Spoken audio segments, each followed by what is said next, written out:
Hi, I'm Dave. And I'm Ada. We're both visual artists and filmmakers who work on the film The Spaces Between Us.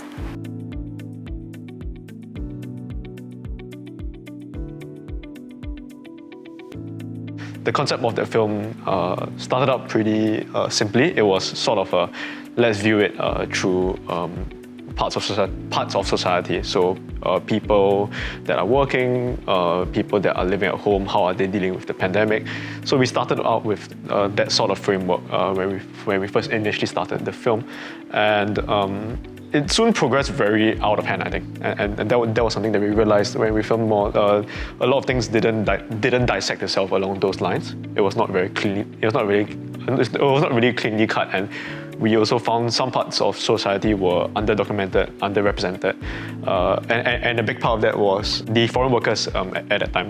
In the exhibition, we try to talk about that in the sense of like making people who don't really get seen visible. So like migrant worker stories or vulnerable families. So in a sense, it really like works well with the exhibition as a whole, like trying to cover what the pandemic means to Singapore, right?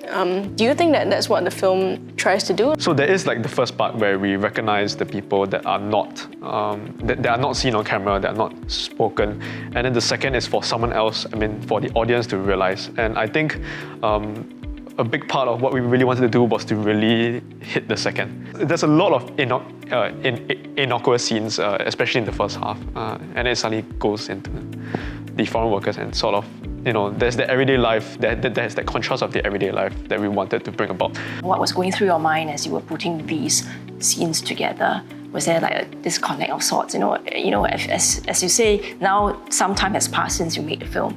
So with that kind of distance, how would you actually look back at some of the segments or scenes you've made? Our first scene was people queuing up at Tiong Bahru Market.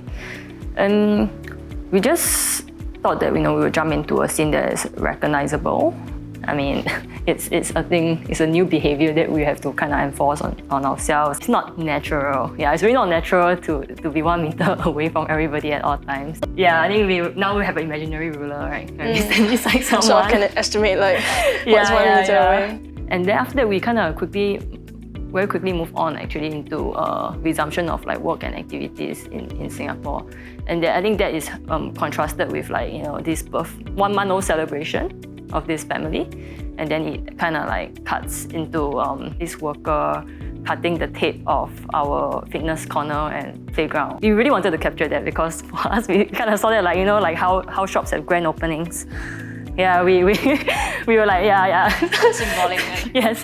So like, the playground and the fitness corner is also symbolic, like, in this sense. So was there a reason like you chose to end the film with this particular shots? Yeah, and they're on their phones, so I assume they're calling like their family or things like that. So I thought that was quite a poignant like message or emotion, yeah. It was really just the spatiality that really sort of brought us Correct. really close in terms of what are these ideas of patriotism, what are these ideas of nationhood, what are these ideas of even redevelopment, because the block that they're staying in is meant to be knocked down, is right at Red Hill. So the last bit of the film really sort of encompasses everything that we felt that was happening within the pandemic. From your role as filmmakers, as documenters, how do you then strike the balance between the aesthetics and really the whole documentation part of your work?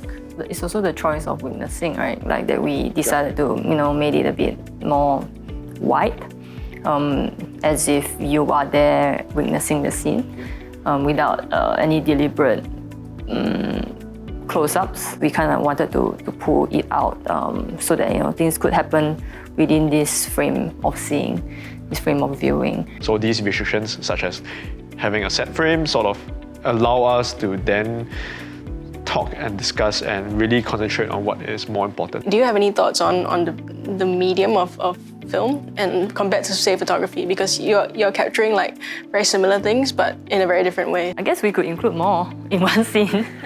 Like in one moment or in one scene, like this boy is slurping his noodle in the canteen. I mean, you can see everybody else, every other kid are like kind of social distance, and then him in the foreground, like wearing a face shield slurping. So 1, 2, and then perhaps a teacher at the back walking around, like, trying to maintain order. As much as like we have to be also visually like like interesting. We don't have to be deliberately visually interesting like all the time. So that's one sort of really big opportunity, I think, that film has, is to sort of, be able to include voices that are otherwise not available in this idea of an objective sense of what history is. It's really a monumental like coming together of all sorts of different groups, Yeah, and precisely. yeah, to get this wide spectrum of Singapore during the pandemic.